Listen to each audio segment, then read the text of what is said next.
Despite the fact that every year the NHL's talent pool seemingly gets deeper and deeper while the talent gets better and better, there are some players who consistently rise to the top. So today we're going to give you our list of the top 10 players in today's NHL. Hey everybody, welcome into Clearing the Benches, your one-stop shop for hockey content. If you go ahead and hit your subscribe button right now, you'll be sure to be in on all of our future videos. Well, before we start this list, I wanted to give you the criteria for what I am using when I determine the players on this list, okay?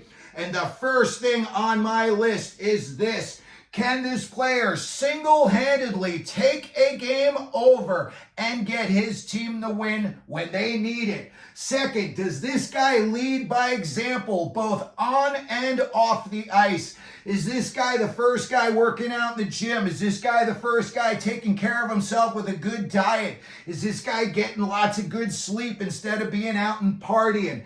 Those are the types of things that you look for in a leader. Next, does this guy come up clutch? Does this guy get you a big goal, a big save, or make a big play on defense? Maybe he stops a 2-on-1, with 30 seconds left in the game, and he breaks up a pass, and that determines that his team is going to preserve the victory. The next thing I ask is, does the guy step up come playoff time? Does the guy play, playoff hockey all year long? And then when the playoffs come, does he even elevate even more? I can't help but point out Bobrovsky last year for Florida. That guy just stepped it up every single game.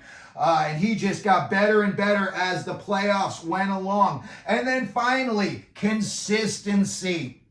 You don't want a guy who's got too many peaks and valleys. You want all those peaks and valleys relatively close. You want a guy who plays consistent hockey. Alrighty, so we're going to start at the bottom, and before we get to the top 10, we're going to put two guys in the honorable mention category, and those two guys are JT Miller and Mikko Rantanen. These guys play playoff hockey all year long. They play a very, very heavy style. They're always around the net. They're always forcing play. They're always in, little competitions with the defenseman in front of the net. They're in pushing and shoving matches after the whistle. So these two guys just barely missed the list. Okay, so my top 10, and we're going to start at number 10, Sidney Crosby. This guy has done it all in his career, and he still does.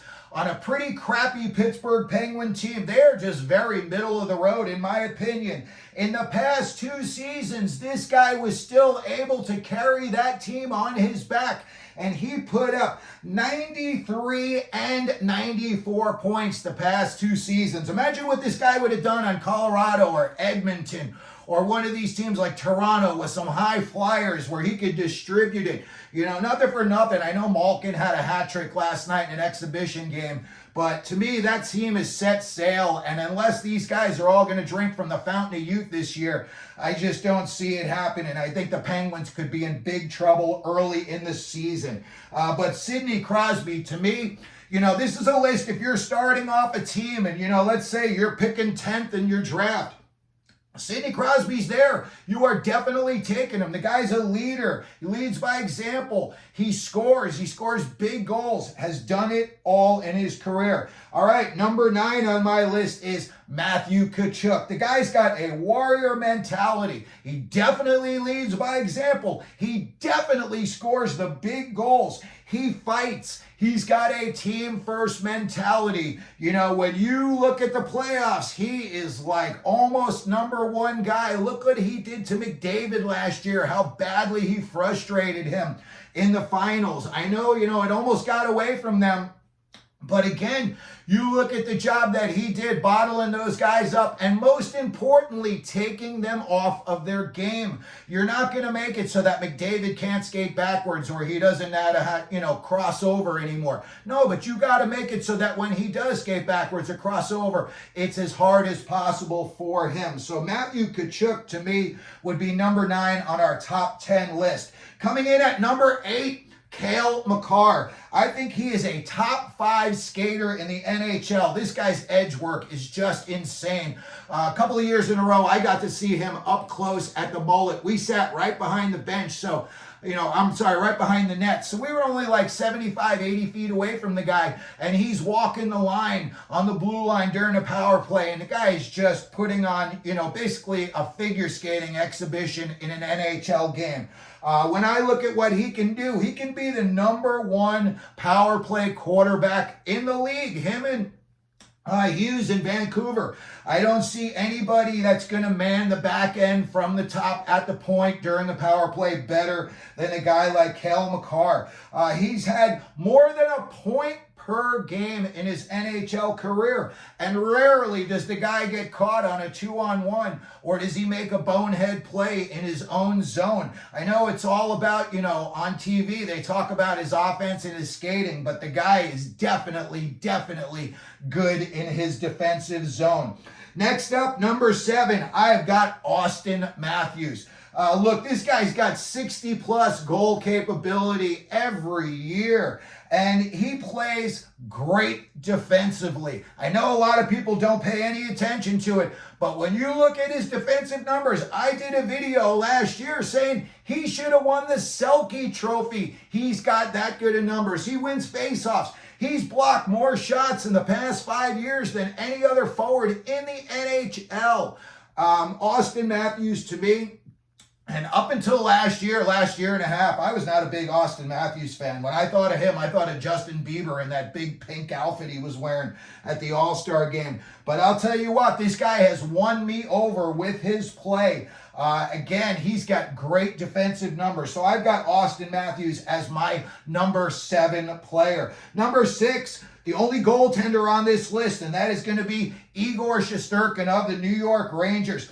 Listen, this guy plays in Pressure Central, New York City, 41 home games a year. That crowd will turn on you in a hurry. They'll be, chanting, Igor, Igor. Then you give up a bad goal, and they'll be chanting, Igor sucks, Igor sucks. I mean, it'll go like that in New York. I know that recently they've been a little bit, easier on the players, but in the past, I'll tell you what, they break out the hatchets and they just start throwing them.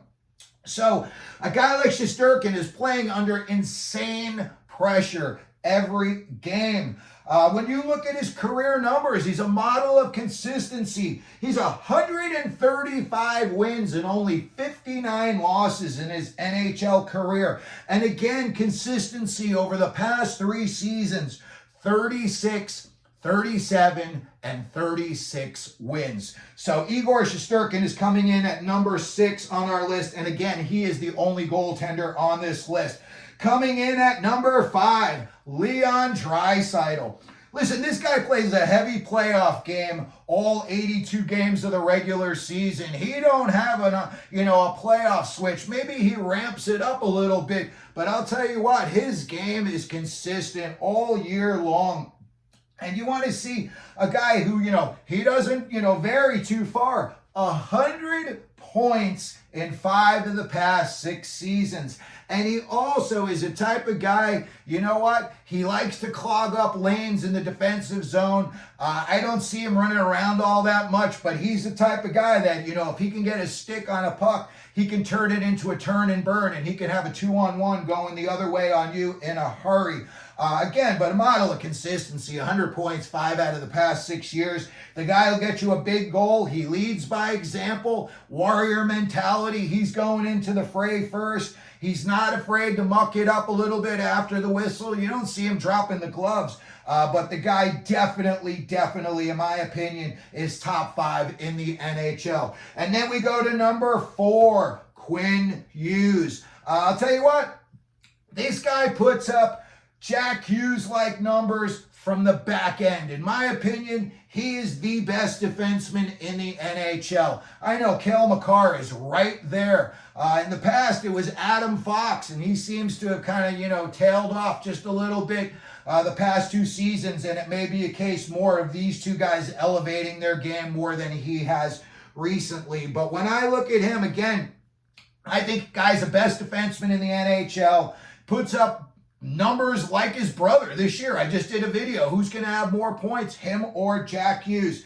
So when I look at the numbers, you know, it makes sense that a guy like him is so high up on our list. And then number 3, Tampa Bay Lightning forward Nikita Kucherov. Another guy, model of consistency, but he's also got the pedigree. He's got the 2 Stanley Cups.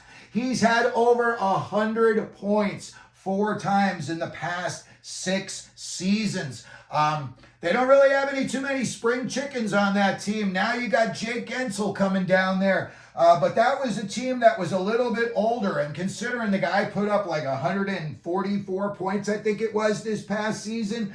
Again, when you're starting an NHL team and somebody's picking, you know, 3rd and these other guys are gone and Kucherov's sitting there, if you're starting up an NHL franchise, you know, you may want to start with a goaltender, but if not, you're going to start with a guy who can definitely light it up, and that is definitely Nikita Kucherov. Second on our list, Nathan MacKinnon. He has averaged 113 points over the past 3 seasons. He plays a 200-foot game. When the game's on the line, that guy gets on his horse and he gallops. When the game's on the line, that guy's fighting for the puck in the defensive zone. He'll block a shot. He'll do what it takes to win. Again, he's got, probably, in my opinion, with Auston Matthews, the most rounded 200-foot game in the league as far as, you know, big scoring forwards go. You know, over 113 points, but yet you're taking care of business on the back end as well. And this is the type of guy that on any given day, you can look on the score sheet and see he had a hat trick the night before and 5 points, and then the next night he just does it again. So Nathan MacKinnon, to me, model of consistency, high level, high skill. Mentally, the guy is just, you know, focused like a laser. He wants to do it. And then our number 1 player in today's NHL, surprise, surprise, Connor McDavid. This guy does it all. I'll tell you what, it's hard not to love this guy. When you see what he does, you know, it's almost like when you watch Nicholas Lidstrom play on the back end, it's like, man, this guy's like the perfect hockey player. It's like he never makes a mistake. When I look at a guy like McDavid, some of the moves he makes, some of the entries he makes into the offensive zone, you're like, oh my God, is he making the right decision? Then the next thing you know, he blows by everybody, goes in and scores. And you go, he knew better than I did. So Connor McDavid, to me, look, I know he's not got, you know, the most outgoing personality. Some people think he's a little bit too quiet, but the guy's game speaks for itself, you know.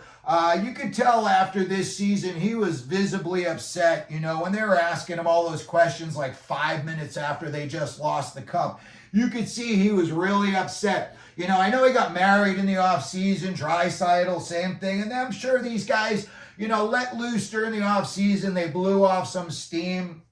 You know, I don't know what McDavid does to go out and have a good time. I don't know if he's into, you know, fishing. I doubt he's into video games. I know he's got a dog, so I, you know he likes dogs. But you wonder, what else does this guy have to do? And I can't see anything. When I look, it's like he is the perfect NHL player. So there you have it. There's my list of today's top 10 NHL players. Let me know what you think down in the comment section. I'm sure there's plenty of you that think I missed plenty of guys. And if you do, make sure you put them in the comment section. We'll have a good back and forth about it. We can always debate hockey. That is our rule here. We love debating hockey. So anytime you want to put something in the comment section, it may take a day or two, but we'll definitely get back to you about it.